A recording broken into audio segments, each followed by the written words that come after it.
Imaginemos um período em que não existiam medicamentos, nem penicilina, nem paracetamol, nada. Na história da medicina, a maioria dos médicos podia trabalhar com pouco mais que curas e porções tradicionais.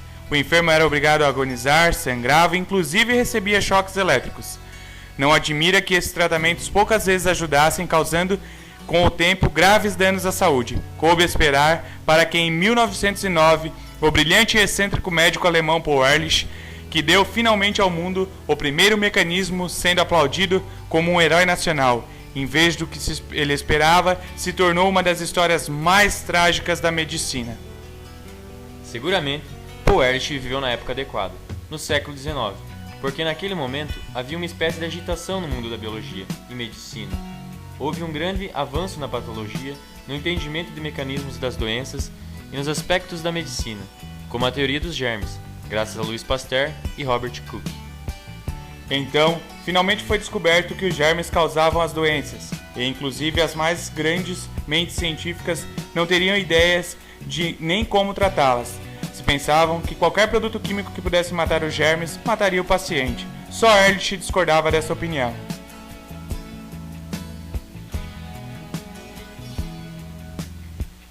Ehrlich foi o primeiro a criar o conceito de que se poderia criar um medicamento, um produto químico que fora específico para atuar contra uma bactéria e que poderia matá-la, sem agredir o enfermo.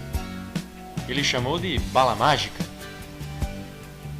Ehrlich não desanimou com a indiferença de seus colegas, pois havia ganhado um prêmio Nobel por seus trabalhos com as lacunas e estava decidido a criar tal substância.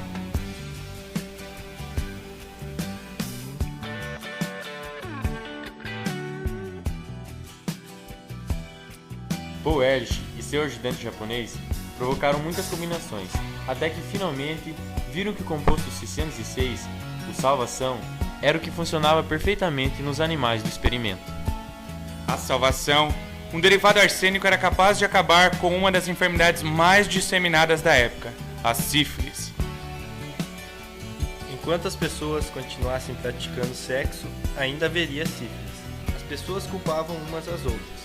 Os franceses culpavam os napolitanos e os napolitanos os franceses, porque realmente não existia nada para combater até que foi inventada a salvação. A sífilis era uma das mais temidas enfermidades infecciosas, e Ehrlich havia descoberto uma cura que prometia salvar milhões de vidas. E esse extraordinário triunfo deveria ser a coroação de uma carreira estrelar. No entanto, praticamente quando foi lançada a salvação, Ehrlich foi atacado por todos os lados. À frente se encontravam aqueles que se beneficiavam com os falsos remédios que existiam contra a sífilis. Quando Ehrlich apresenta o medicamento que realmente funcionava, veio a prejudicar alguém.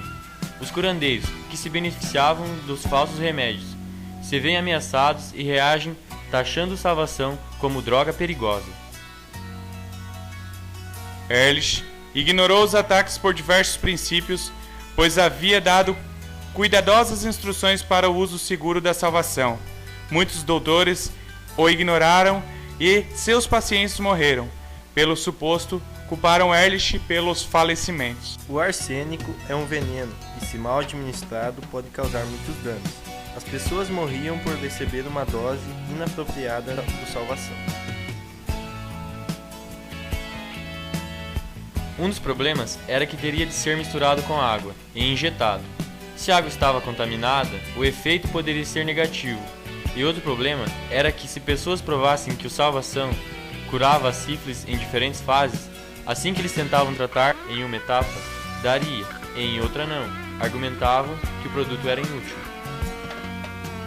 Ehrlich estava cada vez mais alterado aos crescentes e injustos ataques.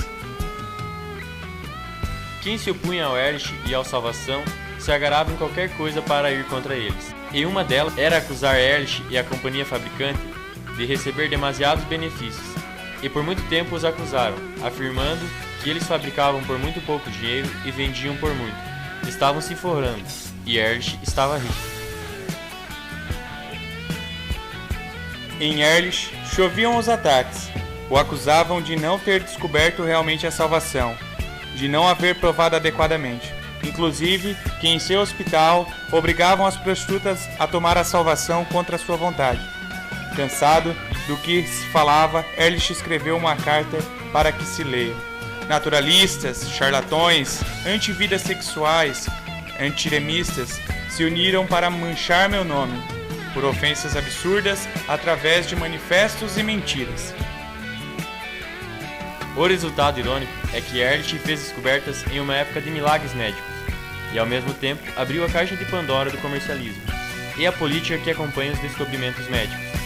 Tristemente, não viveu o suficiente para desfrutar do lugar que ele iria ocupar na história da medicina, como o pai da terapia com medicamentos. Não creio que nos últimos anos Paul Ehrlich fosse feliz. Faleceu prematuramente, aos 61 anos, devido a um derrame.